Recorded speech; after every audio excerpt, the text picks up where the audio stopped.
ಅಮ್ಮ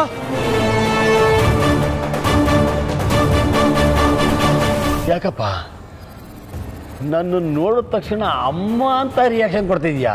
ನಾನು ಎಷ್ಟು ಗ್ರೇಟೋ, ನಿಜವಾಗ್ಲೂ ನನ್ನ ಬೆನ್ನನ್ನು ನಾನೇ ತಡ್ಕೋಬೇಕು ಅಂತ ಅನ್ನಿಸ್ತಾ ಇದೆ.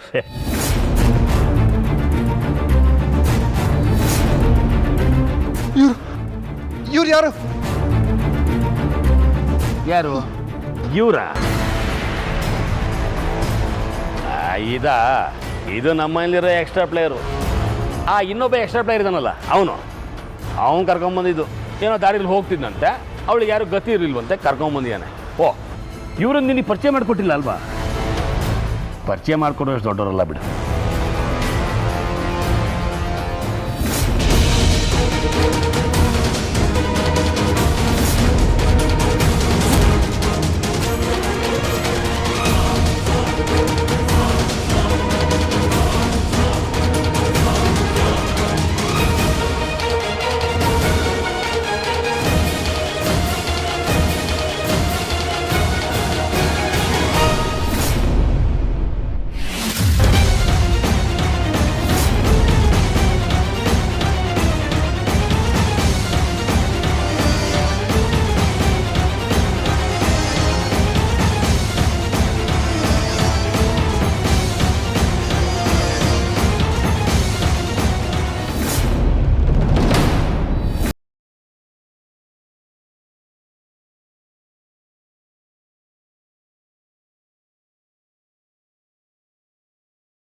ಮೋಹಿನಿ, ಅದು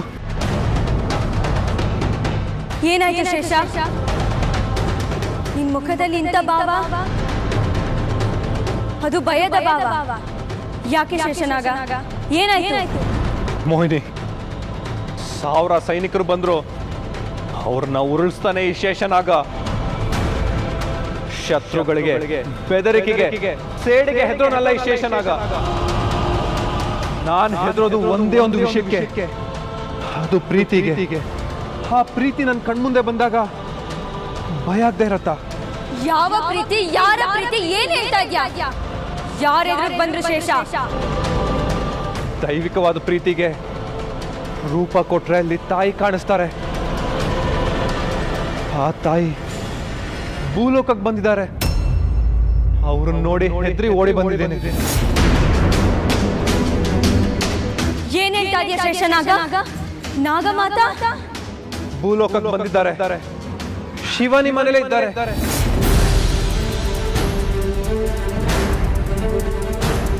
ಅಮ್ಮನನ್ನು ನೋಡಿದ್ರೆ ಶಿಲೆಯಾಗಿದ್ದ ನಾನು ಭೂಲೋಕಕ್ಕೆ ಹೇಗೆ ಬಂದೆ ಅಂತ ಗೊತ್ತಾಗತ್ತೆ. ಅದಕ್ಕೆ ಅವ್ರ ಕಣ್ಣಿಗೆ ಬೀಳ್ದೆ ಓಡ್ ಬಂದ್ಬಿಟ್ಟೆ. ನಾಗಮಾತಾ ಕಣ್ಣಿಗೆ ಬೀಳ್ದೆ ಒಳ್ಳೆ ಕೆಲಸ ಮಾಡಿದೆ ಶೇಷ. ಆದ್ರೆ ಅಮ್ಮ ಇದ್ದಕ್ಕಿದ್ದ ಹಾಗೆ ಭೂಲೋಕಕ್ಕೆ ಯಾಕೆ ಬಂದ್ರು? ಮಗನ್ನ ಹುಡ್ಕೊಂಡು ಬಂದಿರ್ಬೇಕು. ಆದ್ರೆ ನಾನ್ ಭೂಲೋಕಕ್ಕೆ ಬಂದಿರೋ ವಿಷಯ ನನ್ನ ತಾಯಿಗೆ ಹೇಗ್ ಗೊತ್ತು? ಅವ್ರು ಬಂದಿರೋದು ನಿನಗೋಸ್ಕರ ಅಂತ ನಾನೆಲ್ಲ ಹೇಳ್ದೆ. ಅವ್ರ ಪ್ರಕಾರ ನೀನ್ ಬರೀ ಕಳ್ಳ ಅಷ್ಟೇ. ಅವ್ರು ಹುಡ್ಕೊಂಡು ಬಂದಿರೋದು ಶೇಷನಾಗನ್ನಲ್ಲ, ಆದಿಶೇಷನ್ನ.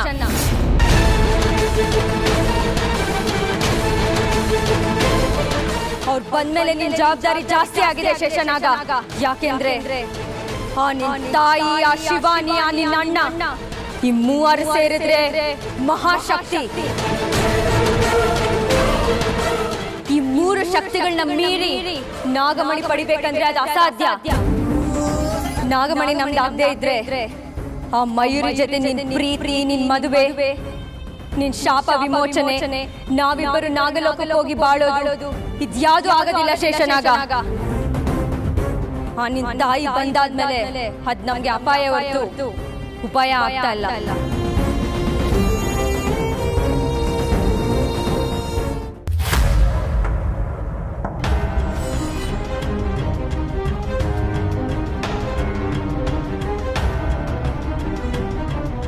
ನಾನು ಅವನ ಮೇಲೆ 2 ಪರೀಕ್ಷೆಗಳನ್ನ ನಡೆಸಿದೆ. 3ನೇ ಪರೀಕ್ಷೆ ಮಾಡೋ ಅಷ್ಟರಲ್ಲಿ ಅವನಿಲ್ಲಿಂದ ಓಡ್ ಹೋಗಿದ್ದಾನೆ. ಯಾಕೆ ಓಡ್ ಹೋಗಿದ್ದಾನೆ ಅಂತಲೂ ಗೊತ್ತಾಗ್ತಿಲ್ಲ. ನನಗೆ ಯಾಕೋ ನೀವೇ ತಪ್ಪು ತಿಳ್ಕೊಂಡಿದ್ದೀರಾ ಅಂತ ಅನ್ನಿಸ್ತಾ ಇದೆ. ಶಿವಾನಿ ಅವರೇ, ಅವನು ಮನುಷ್ಯ ಆಗಿರೋದಕ್ಕೆ ಸಾಧ್ಯನೇ ಇಲ್ಲ. ಅವನು ಹಾವು. ವಿಶೇಷ್ ಮಯೂರಿ ಮದುವೆ ಆಗಬೇಕು ಅಂತ ಜಾಸ್ತಿ ಇಷ್ಟಪಟ್ಟವನೇ ನಾನು.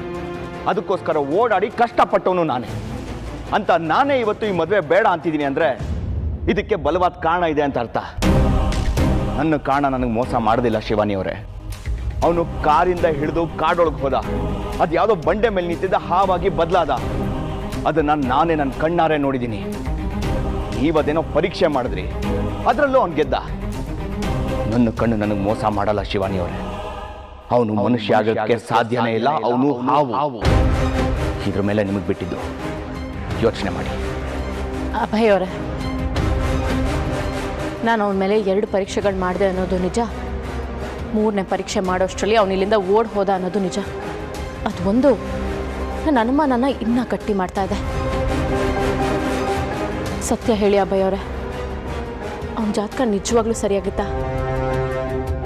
ನಿಜವಾಗ್ಲೂ ಸರಿಗಿತ್ತು ಶಿವಾನಿ ಅವರೇ. ಅವನು ಮನುಷ್ಯ ಅಲ್ಲ ಅನ್ನೋದೇ ಸಮಸ್ಯೆ. ಇಷ್ಟು ಹೇಳಿದ ಮೇಲೂ ನಿಮಗೆ ನಂಬಿಕೆ ಬರ್ತಿಲ್ಲ ಅಂದ್ರೆ ನಾನು ನಂಬೋ ಎಲ್ಲಾ ದೇವ್ರ ಮೇಲೂ ಆಣೆ, ಅವನು ಹಾವು ಹಾವು ಹಾವು ಅಷ್ಟೇ.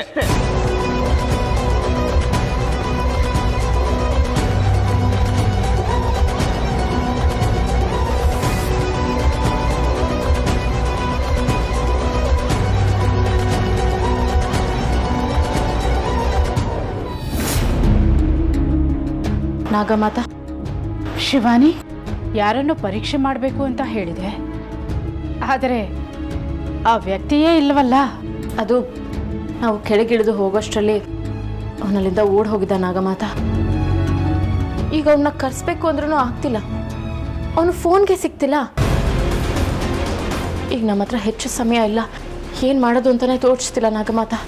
ಆತನನ್ನು ಮತ್ತೆ ಕರೆಸುವ ಅಗತ್ಯ ಏನಿಲ್ಲ ಶಿವಾನಿ. ಅವನು ಬಂದ ಜಾಗ ನೋಡಿದರೆ ಸಾಕು. ಆತ ಮನುಷ್ಯ